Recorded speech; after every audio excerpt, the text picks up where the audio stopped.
What's going on, folks? Rick here, back with another video, and I'm here to do a quick video on the Samsung Galaxy Note 5.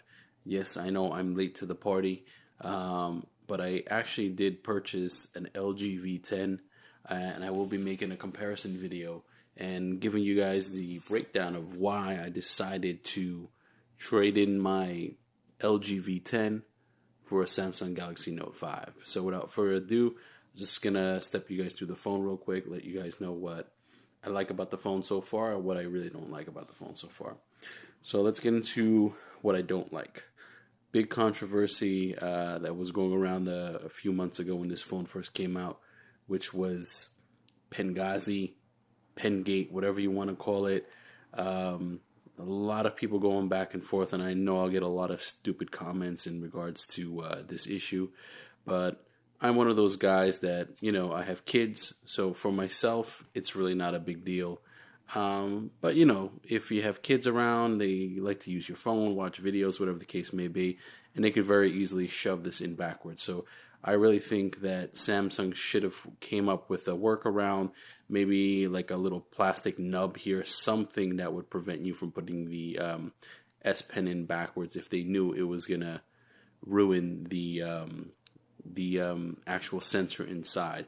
And it was a known issue because it is in the user manual not to put the S Pen in backwards because you could actually break the phone. So I just think with the millions of dollars of R&D that Samsung gets, that was a big fail for them. So yeah, that's something I really didn't like about the phone.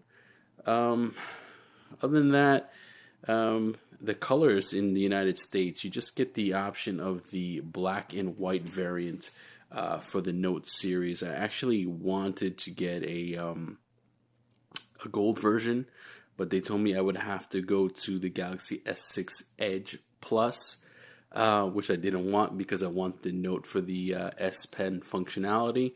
So that was a major detractor to me.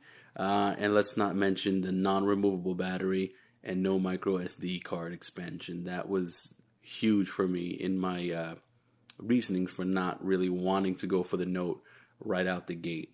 In addition to that, I just feel that Samsung could have gone a hell of a lot further in design to to take the Note series to where it really was. It was the end all be all, the top of the line, pushing innovation, and it was distinctively the Note. To me, initially, what I thought this was a supersized or extra large Galaxy S6 with an S Pen. And to a certain degree, I still think that it is a supersized Galaxy S6 with an S Pen. That could be a good thing or that could be a bad thing. And so now I got the bads out the way. Let's get into the goods. Definitely the fingerprint scanner is one of the best out there. It works almost instantly.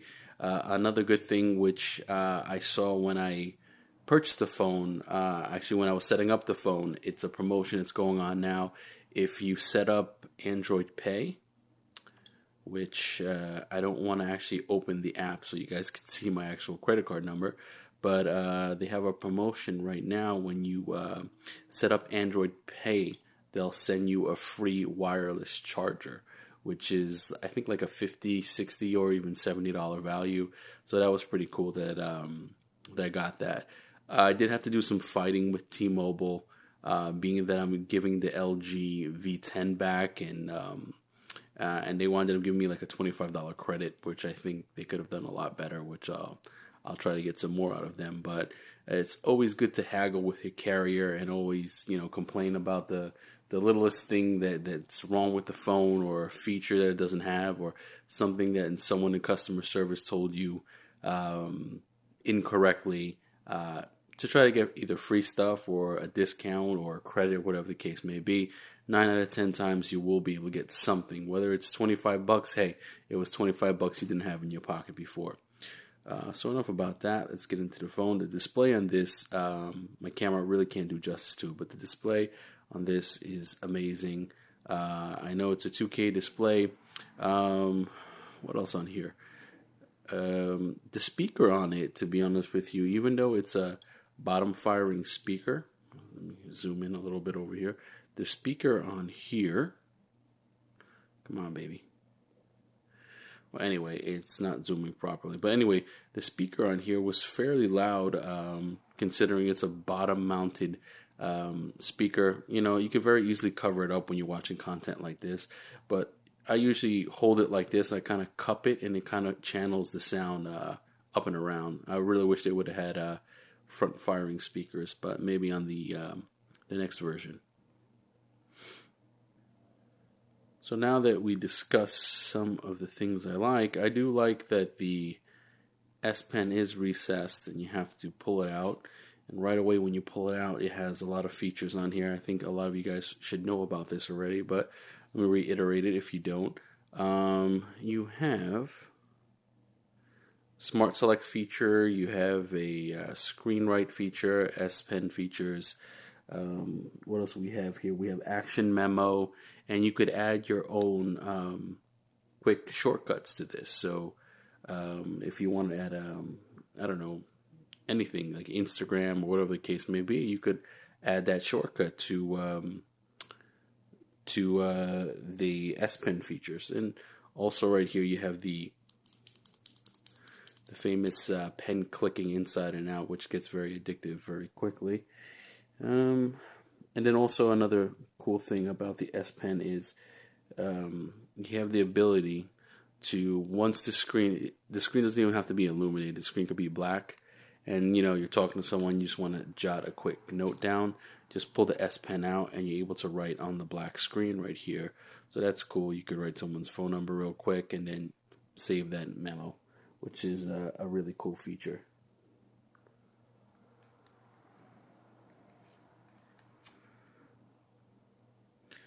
Now let's not mention the camera on here. The camera is the best in the industry right now. At this point, there are some manufacturers that are making like 21 megapixels and 20 plus megapixel cameras, but they're horrible. Samsung is known for the best camera in the industry, and they still hold that title. So, you know what I mean? When you're making your determination on whether or not you're getting this phone, one of those factors really is the camera. Also, I do believe with the Note line and the S6 Edge Plus line, you have the ability to live broadcast through the camera, so that is something cool as well. But right away, focusing on this camera, let me try to. There we go. Oh, and it also has the option that the S6 has, which is pretty cool.